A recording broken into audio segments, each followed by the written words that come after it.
Hello students, this is your EVS class and we were reading chapter number 7 that is the world of plants. In previous video we have read about adaptation in plants. I said you about what is adaptation. Plants adjust to their surrounding to live. मतलब plants अपने आप को adjust कर लेते हैं अपने surrounding के अनुसार यानी अपने एनवायरनमेंट के अनुसार। तो उसे क्या कहते हैं, क्यों करते हैं वो एडजस्ट? जिंदा रहने के लिए। तो उसे कहते हैं एडाप्टेशन। उसे क्या कहते हैं? Adaptation. Now according to their habitat. Habitat क्या होता है? अब habitat is a place where plants grow. जहाँ प्लांट्स उगते हैं वो उनका हैबिटेट माना जाता है। तो according to habitat plants are divided into two groups. दो ग्रुप्स में बांटा गया है प्लांट्स को, terrestrial plants and aquatic plants. I said you what are terrestrial plants? Terrestrial plants are plants that grow on land. जो land पे उगते हैं उन्हें टेरेस्ट्रियल प्लांट्स कहते हैं। और aquatic plants that grow in water, जो वाटर में उगते हैं उन्हें एक्वेटिक प्लांट्स कहते हैं। बेटा in previous class I have explained about terrestrial plant है। Today we will read about aquatic plants. आज हम एक्वेटिक प्लांट्स के बारे में पढ़ेंगे। अब एक्वेटिक प्लांट्स तीन तरह के होते हैं बेटा, floating plants, fixed plants and under water plants. Floating plants, fixed plants and under water plants. और वो बेटा किसके अडॉप्ट होते हैं? मतलब कि क्या उन्हें लेस सनलाइट चाहिए होता है, लेस वाटर चाहिए होता है, लेस एयर चाहिए होता है। ठीक है। Now we will read about these plants one by one. First is our floating plants. पहला हमारा है floating plants. Plants that float on water are called floating plants. Water hyacinth, duckweed and water lettuce are floating plants. ठीक है बेटा। तो plants जो कि पानी में तैरते रहते हैं, फ्लोट करते रहते हैं, उन्हें फ्लोटिंग प्लांट्स कहते हैं। उसके एग्जाम्पल है water hyacinth, duckweed and water lettuce. ये है फ्लोटिंग प्लांट्स के example. These plants can float on water because they have lightweight bodies and spongy stem. मतलब वो वाटर पे इसलिए तैर सकते हैं क्योंकि उनकी लाइट वेट बॉडी होती है। लाइट वेट मीन्स बेटा बहुत ज़्यादा हल्की। लाइट वेट मीन्स बहुत ज़्यादा हल्की बॉडी होती है। और स्पॉन्जी, स्पंज जैसी स्टेम होती है। स्पंज देखा है बेटा, जो पिलो वगैरह में भरते हैं उसको स्पंज बोलते हैं। तो उसकी बॉडी कैसी होती है? उसकी बॉडी तो लाइट वेट होती है और स्टेम कैसी होती है? स्पॉन्जी। ठीक है, जिसके कारण वो फ्लोट करते हैं। Next is our fixed plant. अगले हमारे हैं फिक्स्ड प्लांट। ये सारे एक्वेटिक प्लांट्स है बेटा। ठीक है। The roots of plants like water lily and lotus are fixed to the bottom of a water body. These are called fixed plant. अब देखो बेटा, जो प्लांट है वाटर लिली और लोटस, उनकी रूट क्या होती है? जो पानी है उसके बॉटम पे, उसके नीचे फिक्स होती है। ठीक है, उसके नीचे जो मिट्टी होती है उसमें फिक्स होती है, इसीलिए इनको क्या कहते हैं? Fixed plant. इनको क्या कहते हैं? Fixed plants. These plants have hollow and lightweight stem that help the leaves and flowers float on the surface of water. तो इनकी बेटा स्टेम कैसी होती है? इनकी होलो, होलो मीन्स खोखली, होलो मीन्स खोखली, और लाइट वेट मीन्स बहुत ज्यादा हल्की स्टेम होती है, जिसकी वजह से क्या होता है? लीव्स और फ्लावर्स फ्लोट करते हैं वाटर की सरफेस पे, वाटर की सतह पे। ठीक है, ये देखो फ्लावर्स और लीव्स दिखाई दे रहे हैं ना वाटर के ऊपर। ठीक है, तो ये किसके कारण है? उसकी light weight stem, light weight और होलो यानी खोखली स्टेम के कारण, ये इसकी स्टेम। ठीक है। Next, these plants have a vaccine coating on the surface of their leaves. In plants की बेटा वैक्सी कोटिंग होती है, मतलब वैक्स जैसी कोटिंग होती है लीव्स के ऊपर। ठीक है, मतलब वैक्स होता है मोम, मोम जैसी कोटिंग होती है लीव्स के ऊपर। तो उसे क्या होता है? This coating repels water and prevent the leaves from rotting. ये कोटिंग क्या करती है? वाटर को हटाती रहती है। जो वाटर उसके ऊपर आता है लीव्स के ऊपर, नीचे वाला पार्ट तो लीव्स का वाटर में ही होता है, लेकिन ऊपर अगर वाटर आता है तो उसको हटा देती है। ठीक है, वैक्स कोटिंग यानी उधर से पानी फिसल जाता है उस पे से, लीव्स पे से, और लीव बच जाती हैं। प्रिवेंट यानी बचाना। कैसे बच जाती हैं? रोटिंग होने से, सड़ने से। ठीक है, अगर लीव्स को 3-4 लीव्स को पानी में रख के देखो कई दिन, वो सड़ जाएंगी। तो इसीलिए लीव्स पे पानी नहीं ठहरता उनकी वैक्सी कोटिंग के कारण, जिसकी वजह से वो सड़ने से बच जाती हैं। Next is they have stomata only on the upper surface of the leaves. उनमें जो स्टोमेटा होता है वो अपर सरफेस, लीव के ऊपर वाली सरफेस, ये देखो ऊपर सरफेस पे होता है।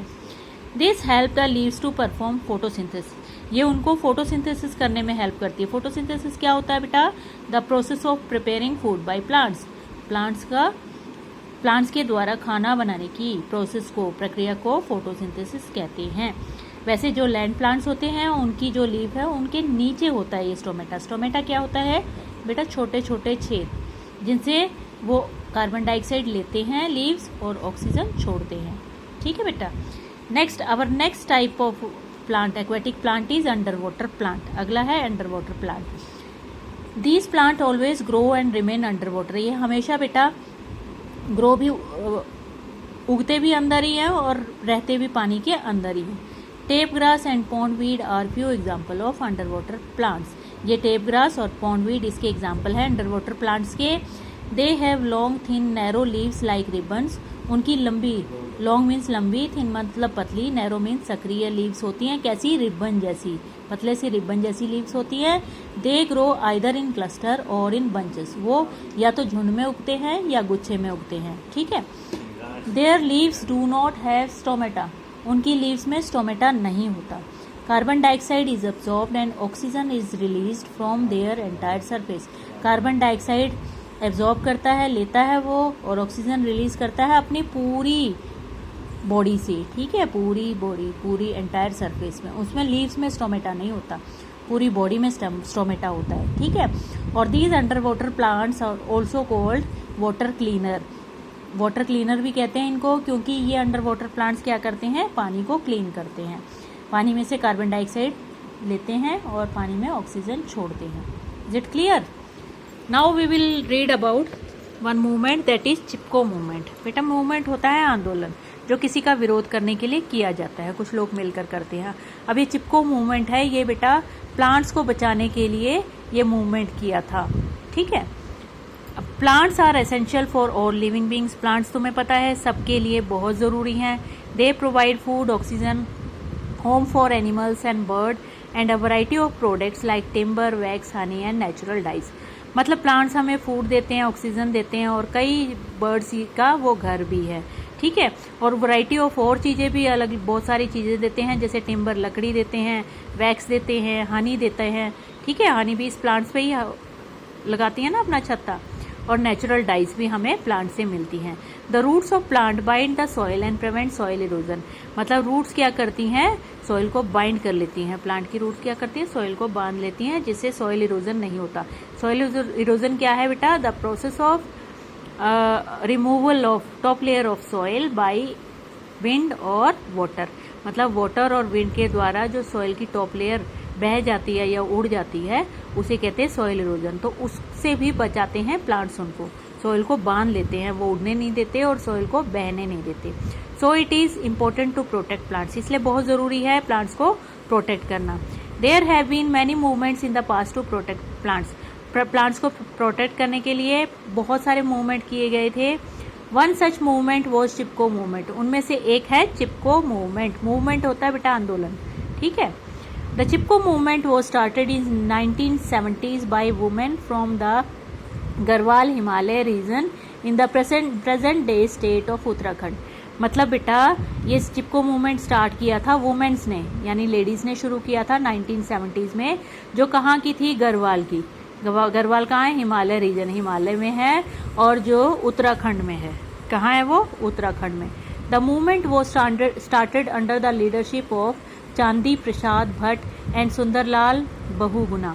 मतलब ये मूवमेंट, ये आंदोलन किसकी लीडरशिप में शुरू हुआ था? कौन लीडर था? चांदी प्रसाद भट्ट एंड सुंदरलाल बहुगुणा, ये इसके लीडर थे। The word Chipko in Hindi means to stick और टू हग। मतलब चिपको का हिंदी में मतलब है टू स्टिक, यानी चिपकना या हग करना, गले लगाना। The women of rainy village in Uttarakhand prevented trees from being cut down by hugging them.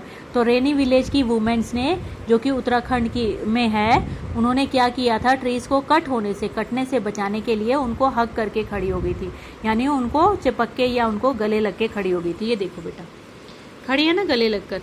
तो इसे जो काटने वाले आए थे वो चले गए और ट्रीज कटने से बच गए। तो ये चिपको मूवमेंट है ट्रीज से रिलेटेड, ये बचाता है ट्रीज को। ठीक है। ट्रीज़ को कटने से बचाने के लिए ये मूवमेंट शुरू किया था वुमेन्स ने। किसकी लीडरशिप में शुरू किया था? चांदी प्रसाद भट्ट और सुंदरलाल बहुगुणा की। और कहाँ पे शुरू हुआ था? उत्तराखंड में। कहाँ पे शुरू हुआ था? उत्तराखंड में। ओके बेटा, I think now it is clear to you. Thank you, have a nice day.